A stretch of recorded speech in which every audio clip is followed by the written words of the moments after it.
Je suis désolé. Je suis vraiment désolé. Je suis désolé de ne pas avoir perdu de temps pour faire des erreurs. Je suis désolé d'avoir perdu trop de temps à la recherche de la facilité. Je suis désolé d'avoir bafoué mes valeurs. Je suis désolé de ne pas avoir tenu compte de mes principes. Je suis désolé de ne pas avoir cru en moi assez tôt. Mais les regrets appartiennent au passé. Les regrets, c'est pour la plupart des gens sur leur lit de mort. Pour ceux qui n'ont pas agi en fonction de leurs réels désirs. Pour ceux qui n'ont pas agi en fonction de leurs valeurs profondes. Parce qu'ils n'ont pas accordé le temps comme l'attention nécessaire pour réaliser leurs rêves. Et maintenant, dis-toi, mais dis-toi vraiment avec le cœur, je refuse de perdre plus de temps. Et répète-le encore une fois, je refuse de perdre plus de temps. Le seul secret pour y arriver, c'est de se bouger les fesses, se bouger le cul. Ce n'est pas demain, pas dans un mois, pas quand j'aurai de l'argent, pas quand je serai moins fatigué, pas parce que j'ai poney piscine, non. Le secret, c'est de commencer dès maintenant. Tu veux faire l'expérience d'une belle relation amoureuse? Tu veux gagner plus d'argent? Gagner moins pour avoir plus de temps peut-être?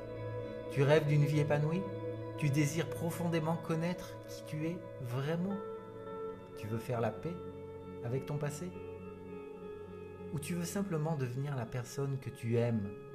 Parce que pour aimer les autres, tu sais maintenant que tu dois ressentir l'amour à l'intérieur de toi.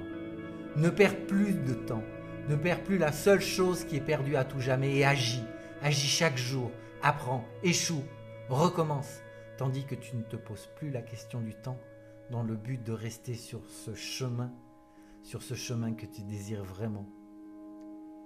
Mais ne donne surtout pas le meilleur de toi-même si tu ne veux pas vivre l'expérience de la réalisation de tes rêves. Et là, dans cette décision-là, tu ne sauras jamais comment ta vie pourrait devenir. Encore une fois, chaque jour, chaque minute, chaque seconde, apprends à grandir, apprends à faire, apprends à aimer, apprends à t'aimer, apprends à te pardonner.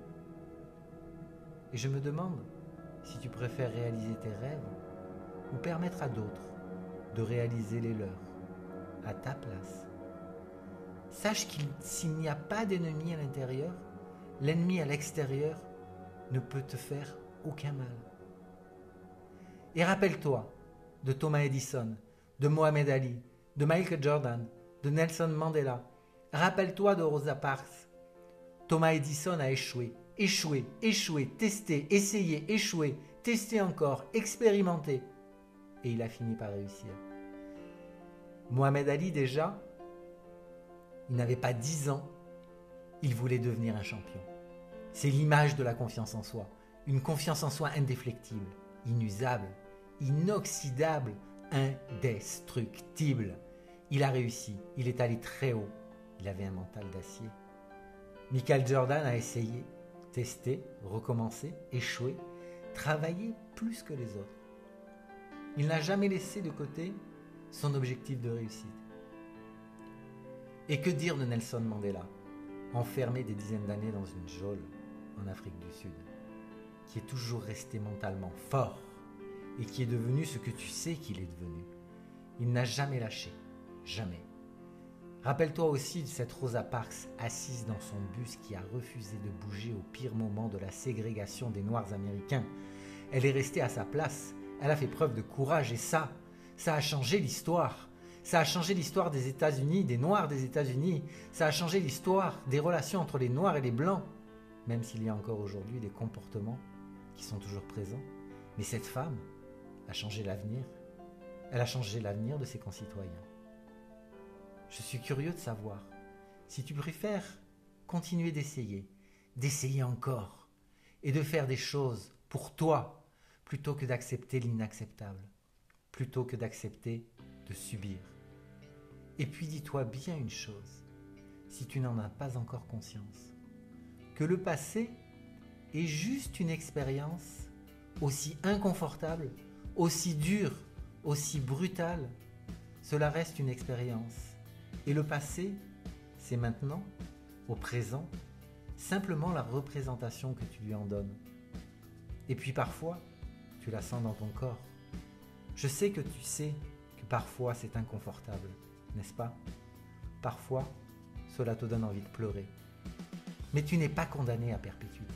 Tu n'es pas condamné à continuer de la même manière, car il n'est jamais trop tard pour recommencer, reconstruire, avancer, découvrir, expérimenter, sauf quand ce sera trop tard.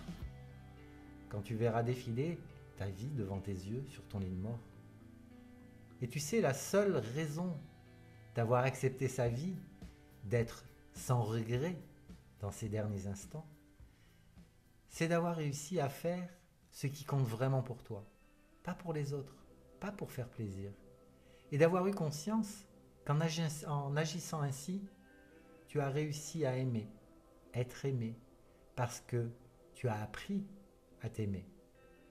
Et pense à porter ton attention sur ton discours intérieur, sur ton dialogue interne, pour le rendre positif, car la qualité de ta vie dépend de la qualité de tes pensées. Concentre-toi sur ce que tu peux faire dès maintenant. La vie, ma vie, ta vie, c'est comme un écho. Si tu n'aimes pas ce qu'elle t'envoie, tu dois t'employer à changer la vibration qui est la tienne aujourd'hui.